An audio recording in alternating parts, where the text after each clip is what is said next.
Good evening. This is Defacto Review, a weekly analysis of Mongolia's latest political, economic, and social issues by economist and columnist Mr. D.Jargalsaikhan, who is joining us today from Oslo, Norway. Good evening. Good evening. How's your trip going? It's going good. So far, so good. And I am at the meeting of Mongolia Society Economists Club, and where I am member for many years, and happy to be here and to see my old friends. That's good to hear. So today's topics are on the initial public offering by the State Bank, the foreign exchange crisis in Mongolia, and the U.S.-Mongolia relations and the new ambassador. So our first topic deals with the IPO releases by commercial banks.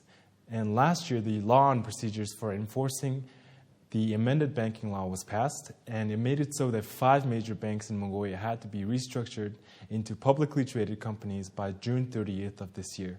However, none of those banks were able to issue IPOs within that time frame, and the deadline was extended for another year until June of next year. So the first company to release its shares to the public was the State Bank, which held a ceremony for the release of the IPO last week. And with the release of the IPO, the State Bank plans to raise a total of 22.1 billion turuks by offering 37,475,000 or 5% of its total shares at 590 turuks each, of which 70% will be sold to strategic investors and 30% to the general public. So given the state of the economy and the depreciation of the turuk, exactly how safe do you think that this IPO is for people to buy? As you said, it is a part of this banking law. Sooner or later, all large 5 banks have to issue IPO, in this law it says that no owner had more than 20% by the end of the next year, 2023, and this State Bank is now first, as they say, last in and somehow first out. There was a Bogd Bank, a smaller bank, who was the first to raise it from public, 31 billion MNT. So, but the State Bank is the first of our 5 systematically important or significant 5 banks. Significant means that a bank should have more than 5% of total banking assets in the country. So State Bank is one of them. Other 2 banks, Ham Bank and Godmut Bank, also requested permission from FRC, Financial Regulatory Commission, but somehow this bank got the first permission. And what is the State Bank? This is what is remaining from previous 3 banks, Anod Bank, Zos Bank, and saving banks. All were bankrupt and bailed out by the state by promising that they will make soon private bank, as in Mongolia, state is not supposed to have a commercial bank. And still it has. That's why probably they go sooner as a public company. As promised 2009 when this bank has changed its own name. So since 2009, it is now a state-owned bank, only bank, commercial bank, because we have in 1990 had the new banking structure, 2 tiers banking system, Mongol Bank, who is regulating all banks and commercial banks. So it goes all the plan, though it's a bit late. So what they are going to do is to share 2.5% of each shareholders. State Bank has 2 shareholders. One is a Minister of Finance, 52%, and the 52.5% and 47.5% is owned by Saving Insurance Corporation, FDIC kind of in the US. And each of them will sell 2.5%. It's only a very small fraction of their ownership. And this bank has 500 branches, 4,000 employees, and 2.3 million customers out of 3.4 million population. And they expected to issue as IPO some, as you said, only 5%, but it is this 5% is 37.5 million shares at the price per share 590 MNT. 2 Greeks, and then out of this, 70% goes to so-called strategic partners. What does that mean? Not very much clear who is the strategic partners. Looks like people who are ready to buy in bigger chunk. And 30% goes to public. So actually 1.5 out of 5%, 30%, 1.5 only will belong to the open market. So if 5%, they estimate to be 22 billion MNT, then total value of this bank to be 440 billion, which is close because our total asset of this bank is around 4 trillion MNT, and owner's equity is 447 billion. That means out of this 447 billion MNT, 440 million is current value. That means it is still underbanked bank, or there is certain amount of non-performing loan that makes a reserve, that makes the borrowing capacity less. So anyway, now the public is raising questions, why only 5%? Does it make sense? Will it be a public, really open company? But it turned out, as like many other banks also planning to do, just even selling 1% will make them under the law of public bank. And that means they will follow not only the rules set by the Mongol bank, but they will be under the rule of FRC. More report on time every quarter, because Mongol bank requires it differently. So hopefully it is safe, and hopefully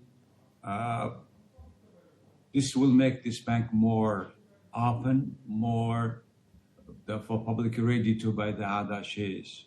But to me, to be public is to be really public is to be either 1/3 or 20% at least shares to be sold. So our state bank was the first bank to release out of the five major banks. So was it, an important strategic decision to be the first company to offer shares to the public? Yes, and there will be another 4 banks waiting for their own line. But at least it gives, Mongolian commercial banks are the entities that were making the largest profit. Even during the pandemic, they made a profit. So for people, it's big expectation. Why? Because for last 2 years, saving rates of Mongolia went down almost 2 or 3 times. So people those who had the saving are eager to pay for shares of commercial banks, which is making money. So hopefully it opens the door to other commercial banks for raising more funds. But still, again, the question will be again 5%, 10%, 15, 20.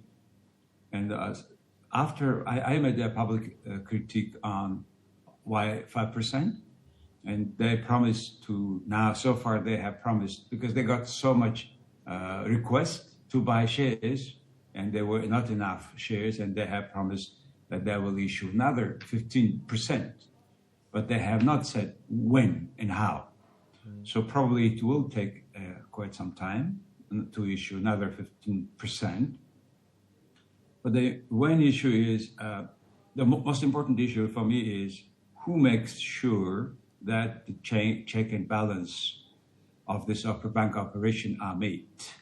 With this 5% being now a public company, they need to have at least 9 or 12 board members, and 5% to be presented by independent board members. It has now already 2 independent board members. It looks like they should need another person.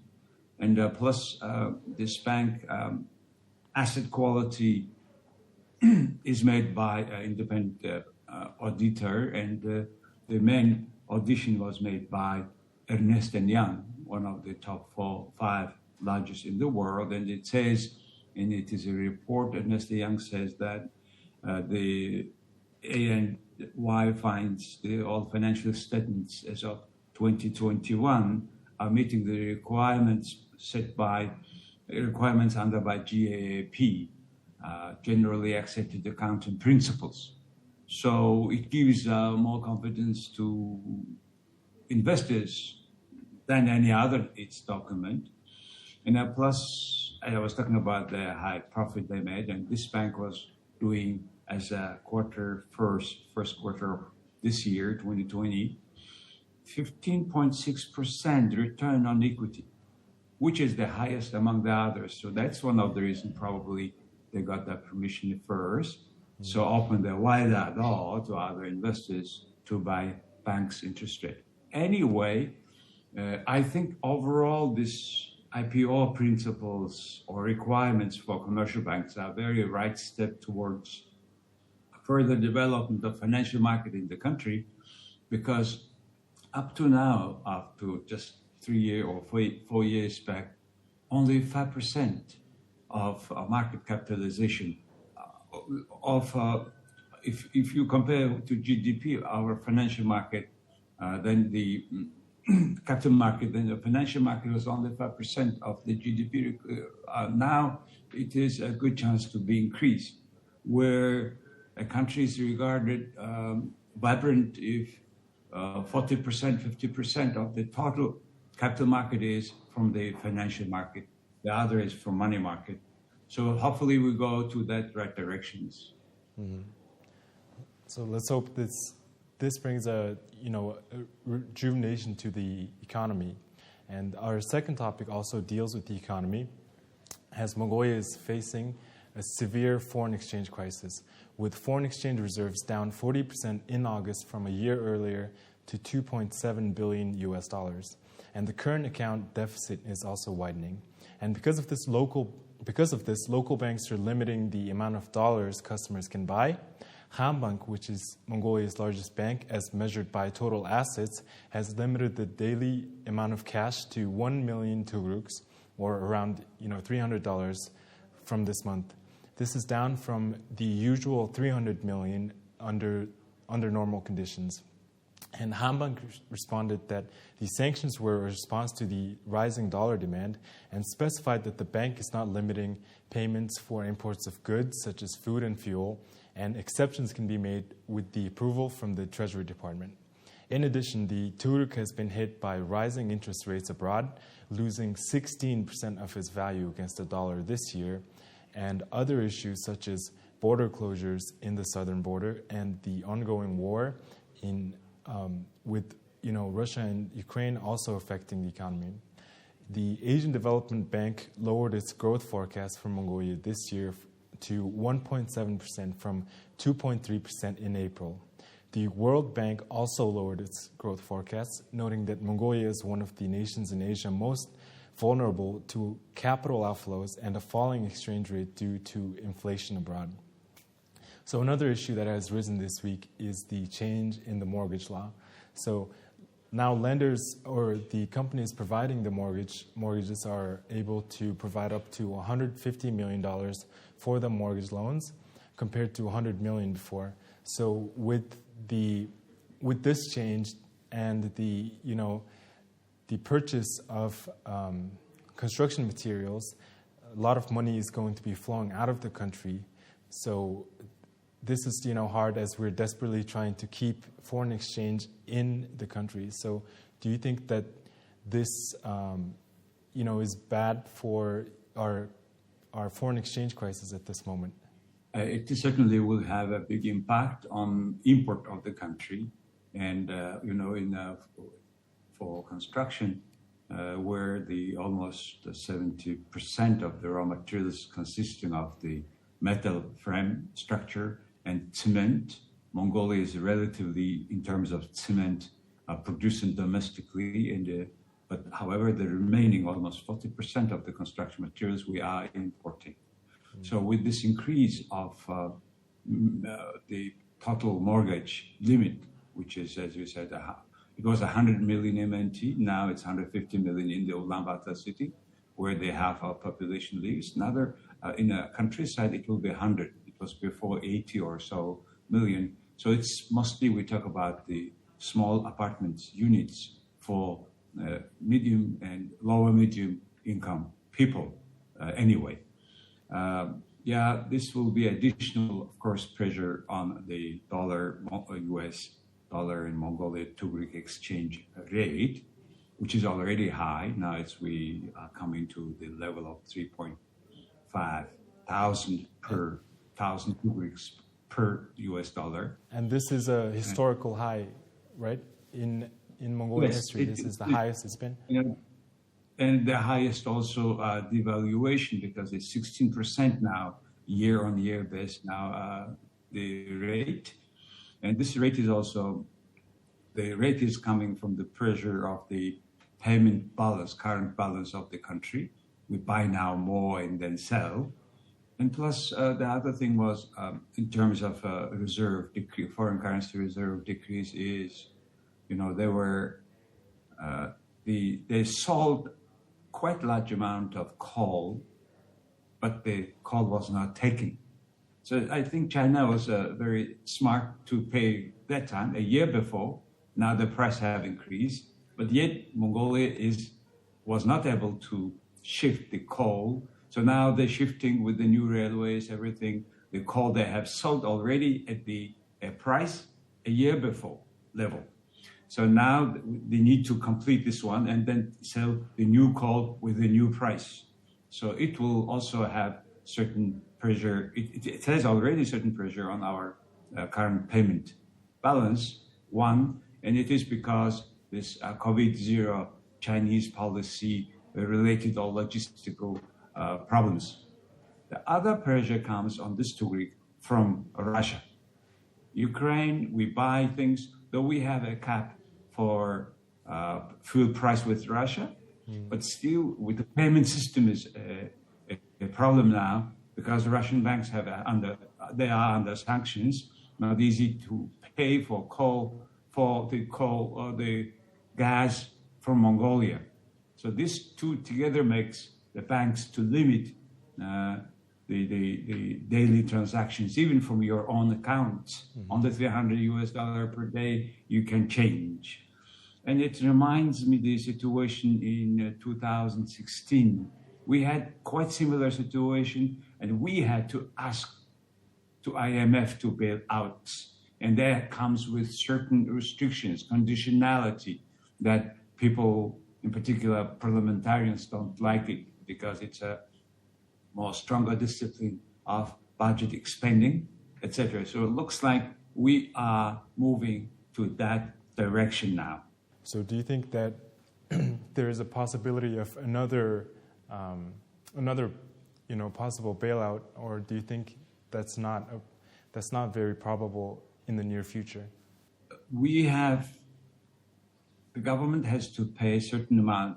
Now, for example, this year, 140 million USD dollar against the bond payment. And the government has been doing rather smarter action before, and they were able to decrease the cost of this borrowing, the debt, twice less. It was around 8%, and with 4% they were able to raise a fund and to pay the bond payments. And now though it's big, but it's relatively smaller than we could pay before. And also in 2023, we have to pay also a certain amount of, it's a relatively also high pressure on payment. And altogether comes the situation not easy. That's why I would not say today they are definitely will ask bailout, but the country is coming to that direction, and hopefully we will finish these all the restrictions, in particular in China, and after this Congress, we wait more release of these conditions for logistics. And we don't know when the Ukraine war ends, but hopefully, at least towards China, things will be easier. Okay, let's move on to our third topic, which deals with our third neighbor, the United States. So the ambassador of the United States to Mongolia, Michael Kolchevsky, completed his tenure after more than 3 years of service in Mongolia. He played an important role in the development of relations between our two countries as the 12th diplomat to hold posts since the embassy opened in 1988. The ambassador and his wife, Mrs. Kolchevsky, posted a heartfelt message to the Mongolian people on his social media pages where he expressed his gratitude. The ambassador received the honorary Doctor Honoris Causa title from the School of Public Relations and Public Administration of the National University of Mongolia for his meritorious contribution to the development of social, educational, and humanitarian sectors in Mongolia. The next ambassador to Mongolia, Mr. Richard Bwangan, was appointed by President Biden in April. He last held a position as the Principal Deputy Assistant Secretary in the Bureau of Global Public Affairs at the U.S. State Department, and prior to that, he held various diplomatic positions at the State Department and also held posts in Israel, China, France, and Cote d'Ivoire. He was sworn in this week by Deputy Secretary of State, Wendy Sherman, and so we are receiving our 13th ambassador of the U.S. during more than 30 years of diplomatic relations. So how has it been to see the growth of the relations between our two countries over the last 35 years? Well, first of all, we should thank Mr. Michael Kolchevsky, ambassador, my friend, and for his great job towards better cooperation or improving cooperation between the two countries. Mm-hmm. And he also was the most active ambassador I remember, I should say, on social media. So I think his outreach was phenomenal in the country. So he's now back to D.C. And we are happy to receive now a new ambassador, Mr. Richard Bwangan, who is born and raised in a Filipino-American family in San Diego. And he earned his Bachelor of Science degree in Political Science and Economics from the St. Edward's University. So that's what he got. And now this new ambassador was, though nominated in April, just now approved by the other procedure, and he's coming now to Mongolia. Welcome, Mr. Bwangan. During this last 30 years with the U.S., the relations come to very high level and very deep cooperation between Mongolia and the United States of America.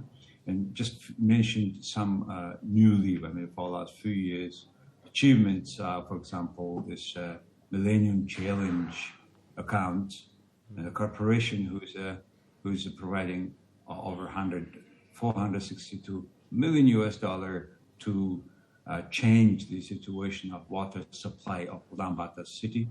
And now the new talk is coming about open skies agreement, and most probably the Mongolians will fly to the U.S. nonstop from Ulaanbaatar to probably in the West Coast or so. And we also have Mongolia-U.S. transparency agreement, which provides conditions that improving the business environment in Mongolia. And also we have been celebrating 30th anniversary of Peace Corps in Mongolia, renew it. And so we also have very successful cooperation on defense and security, especially joint efforts to support international peacekeeping corporations, and also some other projects going to strengthening the law enforcement cooperation, and also justice sector capacity building, etc. So there are many levels or many spheres that we are working very deeply, and hope that we will be doing even better, even more jobs now with the new ambassador. So I'm very positive, looking forward to new cooperation between two countries. So what exactly makes it that the U.S. is our most important third neighbor? Yeah, it's very good questions, because U.S. being the source of major values like democracy, human rights, freedom of speech, we learn a lot. We work in this regard. But January last year, January 6th event in Capitol Hill shows this democracy is so fragile. Even after almost 300 years, Americans can suffer through all this almost coup d'etat kind of. So it doesn't mean that democracy itself bad, but it shows that how fragile is this. And we need to fight together to keep that value stronger. Why? Because it gives the people power to be a part of decisions that impact their life. For example, unlike our two neighbors, where major decisions are made by just one person, in Mongolia, it is truly made by the political parties. We have opposition party, though our Democratic Party quite much split inside, and unfortunately we don't see their strength for last two elections. Hopefully they will come out from it stronger, and we will have a strong opposition political party. And all this together provides that value that we Mongolians accept, like we had it for 100 years, 200 years. But we have this value only for 30 years. And during these 30 years, Mongolia has so much changed. True, it is unequal.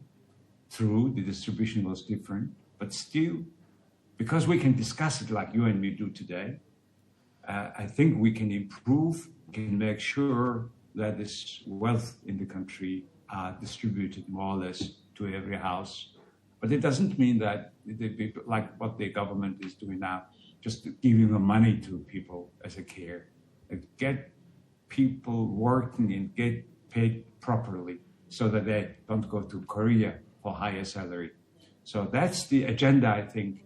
And in this agenda, I think we can do a lot job with the USA. Let's hope that the next 35 years and beyond, both of our countries continue to enjoy the freedom and the democracy that we've held in the past.